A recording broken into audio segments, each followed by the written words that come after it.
అంటే బాగా ఆడే బ్యాట్స్మెన్ని అంపైర్ స్థానంలో కూర్చోబెడితే బ్యాట్స్మెన్గా రాణించినా బౌలర్గా రాణించినా ఆ రెండు అనుభవం ఉంటేనే ఎంపైర్గా ఇస్తారు.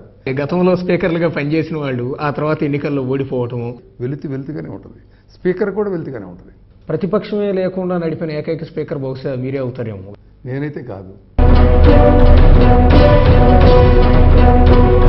ఫ్యాక్షనిస్టు స్పీకర్ స్థానంలో కూర్చుని ఉంటే ఆ సభలకు మేము ఎలా హాజరవుతామని అప్పటి శివప్రసాద్, ఇప్పుడు శివప్రసాద్ వాళ్ళ కాన్స్టిట్యున్సీలో అక్కడ అనధికార ఎమ్మెల్యేగా మీరే చేస్తూ ఉన్నారు అని.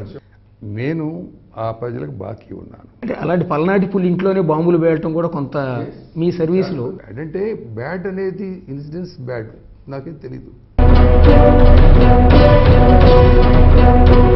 2019 ఎన్నికల్లో శివరాం పోటీ చేయరా? నా రిటైర్మెంట్ తర్వాత వస్తారు.